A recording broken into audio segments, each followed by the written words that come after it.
I opened up the paper today and all I felt was pain as I read black and white glyphs depicting how justice had been slain, how a piece of paper signed can deny so many on a plane, then throw into the fiasco acting Attorney General Sally Yates, who should have just resigned but decided to play the part of a martyr, though critics considered her performance more akin to a swamp baby being thrown out with the swamp water, all because she didn't agree with the new executive order: no Muslims through customs.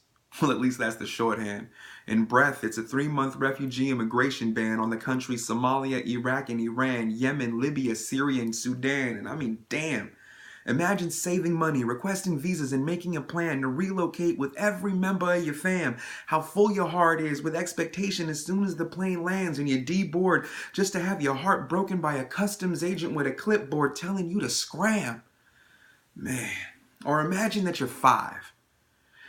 Detained for hours, separated from your parents, handcuffed and frisked, all because our new government considers you a security risk. Now, we might have had enemies before, but I'm sure America's made more after this. And for what? All in the name of keeping us safe? Well, shit.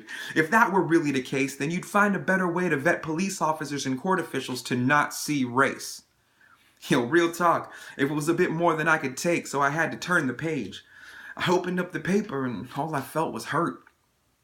As I saw inscriptions of injustice all around the world, in Borno, Nigeria, almost all little boys and girls are gone due to malnutrition and the militant presence of Boko Haram, making it inaccessible for medical aid workers to provide service to those in harm. But the thing that's got the medical groups really alarmed are the signs of a widespread famine that's about to set on.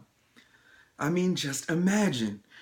Your whole entire community displaced by madmen, every single person you know or have ever met in your life, forced to pack up for fear of losing their lives, while whole families are uprooted, unsure if they'll even survive, and after years of such misery, the casualties only rise.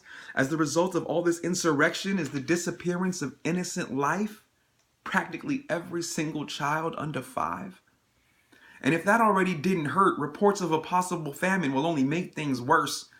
And I tried to keep reading, but things just started to blur because I got something in my eye that made it hard to read the words. But I kept on reading anyway, hoping to find something of worth. And so I opened up the paper and, are you for real? Will we actually see justice for the forever young Emmett Till? For those of you who don't know, half a century ago, back in 19 way before, racism ran rampant. And if a white person accused a colored of anything, then that was the truth, damn it.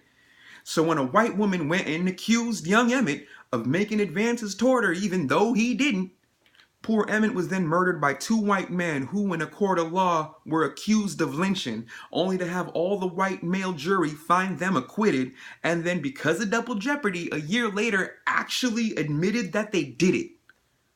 And if that alone doesn't piss you off, over 50 years later, the accuser, Carolyn Dunham, admits her testimony was false. Good Lord. I went to talk to my mom to try and feel alright.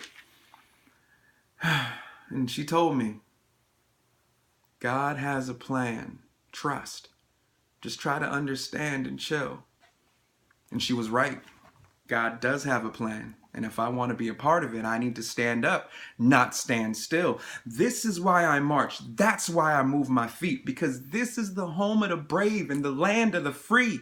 But when I opened up the paper, I could hardly speak because of all the atrocities that have been going on. And it's only the middle of the week.